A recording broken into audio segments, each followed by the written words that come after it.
Most architectural practices post the same type of stuff on LinkedIn, but is there a better way to use the platform so that you can leverage LinkedIn and accelerate your business growth?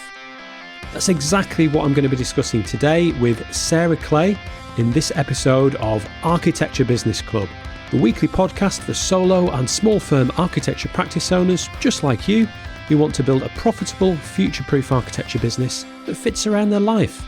I'm the host, John Clayton. If you want to get notified when I release a new episode and get access to free resources and exclusive offers, then go to mrjohnclayton.co.uk/ABC and sign up to my free weekly email newsletter. Now let's discuss everything about LinkedIn.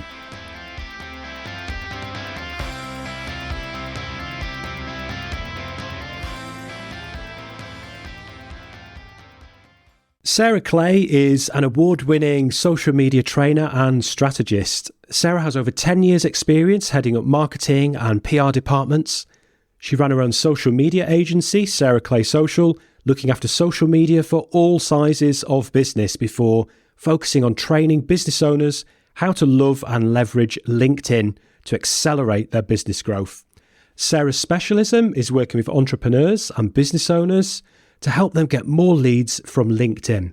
She's a guest lecturer, keynote speaker, writes for Social Media Examiner, runs the Linking In Academy membership, and still finds time to publish a LinkedIn newsletter every single week. You can contact Sarah via heyhey at sarahclaysocial.com. Sarah, welcome to Architecture Business Club. Thank you for having me, John. Great. Crikey, that's quite a list that I've just read out there of all the things that you're doing. I know. And it just makes me think, crikey, you must have a really busy schedule, and it makes me wonder how you unwind after all of that. Is there anything that you like to do outside of work that, takes you away from LinkedIn? Yes. So I don't sit still very often. Only when I've got a glass of wine in my hand. So that's one way of unwinding. But actually, I love sport, running around, cycling, PT, weights, Pilates, swimming. That's how I unwind. So by doing more things with my body, but not resting my mind. That sounds fantastic. I wish I had as much energy as you, Sarah. I definitely need to kind of get out more and get more exercise. That's a conversation for another day. We're going to talk about how architecture practices can leverage LinkedIn. And before we kind of dive specifically into that, what are some of the common myths and misconceptions about LinkedIn? So one of the myths is that LinkedIn is social media, because I absolutely don't think it is. LinkedIn is lots of things. It's a search engine, and people don't understand many people don't understand how it works, but you can find so much information on LinkedIn about all kinds of things. It's also a directory. Did you know there's now 1 billion people on LinkedIn? There's now 1 billion personal profiles on LinkedIn as of yesterday. So you can find anybody pretty much on LinkedIn. And finally, LinkedIn is networking. It's a networking tool, and it's the biggest networking tool in the world. And it's open 24 hours a day, and it's free. Wow, that's pretty awesome. I mean, I didn't really think about it that way, but there's all sorts of reasons to be on LinkedIn there. Absolutely. Architecture practices, though, they tend to love sharing photos of spaces that they've designed when they go onto online platforms, social media. And, that's something I see quite commonly on LinkedIn, that the architectural practices that are on the platform and using it. And I was wondering, what other things could they consider posting on LinkedIn? So I think it's great to showcase your products, your services on LinkedIn. I think it's important that people know what it is that you do and what kind of work you're doing and how good your work is. I think that's fantastic. But people want to know about you. They want to know about your personality, because I've renovated 2 houses in my life, and it's hard. It's a really difficult process as a homeowner to go through, to watch your home be completely destroyed and then rebuilt again. And having a team of people around you to help you do that, who you trust, who you understand, who you can communicate with, is, to me, more important really than the end product. So I think a lot of people and a lot of architects actually hide behind their work. And what I would like to see architects doing on LinkedIn is showing themselves, talking about why they love what they do, a little bit of personal stuff. No, I know it isn't Facebook, but it is important that architects show their personalities because they work so closely with their clients. And that's the content I'd like to see more of on LinkedIn. That's a really good idea. Actually, that feels like a huge missed opportunity, really, for a lot of business owners out there that are using LinkedIn. And I think particularly architectural practices can, they're very keen to show the end results, but not necessarily the process and the team behind achieving those results. Absolutely. And yes, and it isn't just about the architect themselves, it's about the whole team.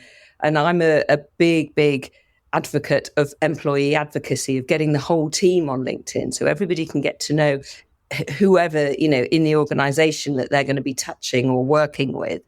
And that way, when people come to you as an architect, they already pretty much know you. So it makes the whole selling journey much, much quicker because they already feel that they know you, they like you, they trust you before they've even opened the conversation. So if you can get yourself and your team out there on LinkedIn talking about what it is that you do, then the whole selling process is going to be much shorter and easier. Oh, that's a great idea. So, I mean, other than self-promotion, could we talk through some of the other benefits of being active on LinkedIn? Oh my gosh, how long have we got? Yes, absolutely. As I said, LinkedIn is a networking tool. So architects can use LinkedIn to find collaborators, to find other people that they have in their team, because architects have huge teams of people that they don't necessarily want to work with or employ full time, but they employ on a contract basis. So finding surveyors, designers, builders, interior designers, all of those kind of people, types of bricks, types of materials that they want to work with. They can look for those on LinkedIn and find out all of those kind of things. So they can build themselves up a huge knowledge base of people that they can pull on when they're very busy. And of course, the other thing, well, it is self-promotional, but you can look for speaking opportunities, podcast opportunities, i.e. here we are today. There's so many opportunities for LinkedIn. And it's a knowledge base. So I talked about LinkedIn being a search engine. You can find industry trends, news, views. And the other thing you can do is you can tap into the needs of your audience. So by following and connecting with clients, previous clients, current clients, potential clients, and watching their comments on your posts and on other people's posts, you can really find what their needs are and find out all about them before you get to meet them. Wow, that's there's quite a lot that we just covered there. There is, sorry. There's quite a lot that we just ran through. Yeah, that sounds like there's a huge opportunity for us there to find out more, learn more about our customers, to build out our network. So to be able to build out, not just connect with potential customers, but the other consultants that we might need to have involved, the other people that get involved in projects, because construction projects, as you mentioned, that there usually is a whole team behind it, not just the in-house team that might be working in the practice, but structural engineers, interior designers, and everybody else. Finding good people to build out that wider team, sometimes that can be difficult. And knowing that LinkedIn is a place where we could go to be able to make those connections and build those relationships as well, that's really useful. Yeah, it is. It's such a huge tool and can be used in so many different ways. It is. That's why I love it. Okay, Sarah, I'm going to test you a little bit now. Can you give me an example of a LinkedIn feature that you wish more people knew about, and could you maybe tell us how we could use that? Oh, it's got to be the search bar.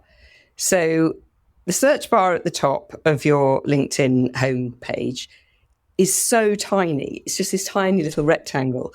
And when LinkedIn had a bit of a design during lockdown, it became even smaller and even paler, which is crazy.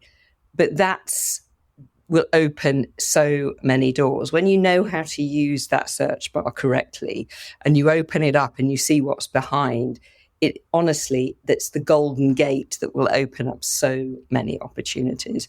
And when I'm working with my clients and I say, you can do this, you can find that, you can do this, their faces are like, wow, I had no idea. And that's for me the most really important feature of LinkedIn. So is that even on the free version, the non-paid version of LinkedIn? That Absolutely it is. Yeah, you can use it. It works the same whether you've got premium or obviously Sales Navigator is a very different beast, but that search bar is available to everybody. Remember, don't forget to subscribe to my free weekly email newsletter. You can do that at mrjohnclayton.co.uk/ABC. And if you're enjoying this episode, then please visit podchaser.com, search for Architecture Business Club and leave a 5-star review. Now back to the show. Okay, so could you give me like an example of how I could use the search bar if I went on my LinkedIn account now? Okay, tell me somebody that you want to look for. Or it can be an individual or it can be a category of people. Okay, that's a good question. Challenging you as well. Challenging me as well. Okay, so let's say I wanted to find somebody that was an energy specialist. So maybe we had a project where it was going to be like a low carbon build that, like, sort of with energy efficiency being front of mind with the design. What would I do if I went on LinkedIn? I didn't know I needed some specialist input when it came to energy efficiency on my design. How could I use LinkedIn? So you could, there's various different ways. You could look for content being written by people. So you could search energy efficiency, perhaps renewable energy might be another key phrase you could use. And then you could look for content that's written with those key phrases in and see who's writing that content. But probably definitely a more efficient way would be to type in somebody. You could type in somebody who's talking about, so who's got the hashtags, energy efficiency, renewable energy, whatever that is. Or you could just look for the title of that person. I don't know if they would have a specific title. Do you think they would? Energy provider or energy specialist? Perhaps? Yeah, it could be energy assessor, possibly. So you could type in title, which is one of the things hidden right really, really far back. So you could actually use a Boolean search and you could look for energy assessor, energy, all of the different key phrases in a Boolean search, which is you're searching for and or. You could then niche that down. You could then center it down by location. So obviously you don't want somebody who lives outside the UK because the project's in the UK. If your project is in Gloucestershire, you could type in, Gloucestershire, or a town or a city that's nearby. You can't look for length of service. That's something you can only do on Sales Navigator. But that would be a really good start for you to search energy, energy providers in your area. You could definitely do that. You could even search for companies who provide that service as well as individuals. And within the company, you can search for the role of the right person that you need to speak to. So whether you want to go into a company and talk to the CEO and see if they've got somebody, or whether you talk to HR and see if they've got somebody. So you could look for different companies and different departments within companies to try and narrow down your search. I need to go off after this recording and get onto LinkedIn and to test out that search bar, because I've definitely not used it as much as I could be doing. That's awesome. Thanks, Sarah.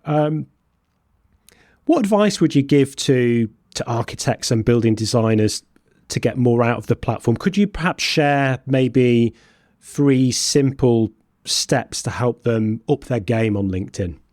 Absolutely. So when I teach LinkedIn, whether I'm teaching somebody one-to-one, whether I'm teaching my 6-week program or a huge corporate, I always say there are 3 steps to LinkedIn success. So the first part, you've got to get your profile finished and done and looking amazing. And not only looking amazing, get keywords in there, because you'll come up in searches for those keywords on LinkedIn and on Google as well. And I bet that a lot of the people listening to this, if they put their name into a Google search bar and hit return, it's going to be their LinkedIn profile that will come up above their website if they have one. A LinkedIn profile, of course, if they have one. So get your profile built. That's the first place that people go to look for you. The second thing is start generating content. Start generating content that adds value, that talks about who you are. And then the third thing is use that search bar, because it's all very well having thousands and thousands of followers. But as I say, you wouldn't try and sell handbags at a football match. You need followers and connections who are going to form part of your tribe, who are going to help you find more people in the area that you want to be in. And the LinkedIn algorithm keeps an eye on what you're doing and who you're connecting to. So if you're spending all day watching cat videos, for example, I don't even know if there are cat videos on LinkedIn. Not guilty. No, me neither. But because you're not watching them, LinkedIn isn't going to feed you them. But if you start looking at cat videos, the algorithm goes, all right, this person wants some cat videos. Let's chuck more in their feed. So if you're hanging out on LinkedIn in the sort of architecture, construction, building, design space, that's the content that you're going to find in your feed.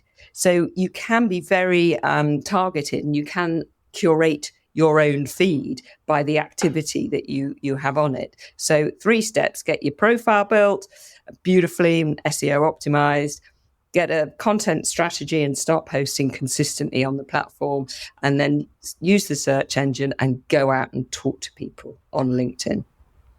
That's brilliant. Thanks for that, Sarah. Is there anything else that you wanted to share about LinkedIn that we haven't covered already today? So I was with some people this morning, and the word that comes up a lot is fear. People are scared of LinkedIn because they don't understand it. Yeah, still.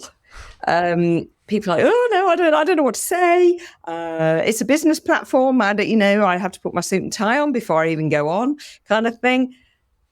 It's just helping people get over that fear is something I do a lot, and I just want to say to people, just get out and just start, because until you start, you won't get anywhere. So just go out on LinkedIn, be yourself, and start talking to people. That's great advice.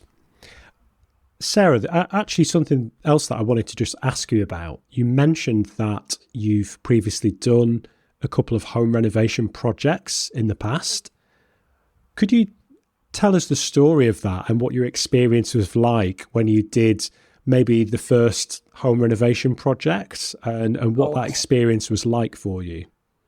Well, the first one was a smaller one, and I never forget, we got back from holiday, wonderful 2-week holiday we'd had with the little kids and stuff, and we got back and our living room was full of rubble.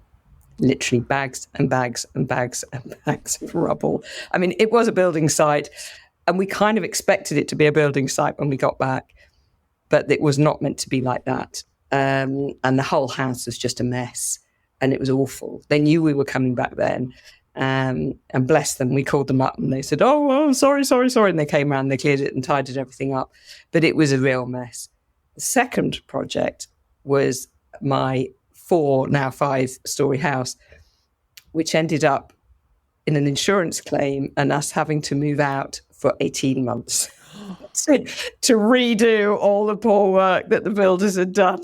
No. I can laugh about it now. Oh, God, what a nightmare. It was awful. It was really awful. Yeah, I won't go into it now. But now we have a lovely home and it's wonderful. Jeez, wow. What an experience you had there. Yeah. So would you ever do a home renovation again, or is that it now? No. Or if I did, I'd choose my builder and the architect, actually no problems there, but I would choose the builder perhaps a bit more carefully. Oh, that's really interesting. Well, I do have another episode about how to find and vet a great building contractor. So you have to have a listen to that in case you decide to ever do it again. I will. And actually, what we've got is what we wanted. It's how we wanted it to work. It flows in the way we wanted. So the end result is great, but it took a lot longer than we expected. Yeah, that's quite a common story, to be honest. Maybe not to the extent of what happened to you with having to be moved out for so long and the insurance claim issues, but the projects often do take a bit longer than people expect them to, particularly the preparation stage as well. Actually getting all of your ducks in a row before you're actually able to start the build can take quite a while. Yeah, and it did take a while, but I was very conscious that was right. It was right that it should take a long time because it was such a big project. But yeah, I can see how people would get frustrated with that. Yeah, absolutely. Sarah, thanks so much for sharing everything you've talked through about LinkedIn. That's been absolutely amazing. There was just one more question that I wanted to ask. It's not actually related to LinkedIn. I love travel and discovering new places. And I just wondered if you could tell me one of your favourite places in the world and what you love about it. This could be somewhere near or far, anywhere at all. Oh, wow. I've travelled a lot, been, in lots and lots of different places in the world. My happy place, I suppose, is at the top of a mountain in Wales. That's where I love climbing up mountains and being with nature. And I would love to do that more, actually. Hopefully when I start to hang up my boots, I'll be doing that a lot more. But that won't be for a while yet. Oh, that sounds fantastic. I'm actually, I have a trip planned to Wales next spring for a hiking trip to go and climb some mountains in Snowdonia. So really looking forward to that. I think it's going to be a lot of fun. Oh, I want to see the photos, please. I will. I'll send you some photos. I'll make sure I share them online. So that's been absolutely amazing. Could I just ask you to share your contact details again for everybody, please? Yes, absolutely. So my website is sarahclaysocial.com, but find me on LinkedIn. Just type Sarah Clay in LinkedIn, look for orange and purple, and I'll be there. And that's where I love to hang out, and that's where you'll find me. Brilliant. Thanks again, Sarah. Thanks so much. It's been great chatting. Next time, I'll be talking to Bob Gentle about building your personal brand. Thanks so much for listening to this episode of Architecture Business Club. If you liked this episode, think other people might enjoy it, or just want to show your support, then please visit podchaser.com, search for Architecture Business Club, and leave a glowing 5-star review. It would mean so much to me and makes it easier for new listeners to discover the show. If you just want to connect with me, you can do that on most social media platforms. Just search for @Mr. John Clayton. The best place to connect with me online, though, is on LinkedIn. You can find a link to my profile in the show notes.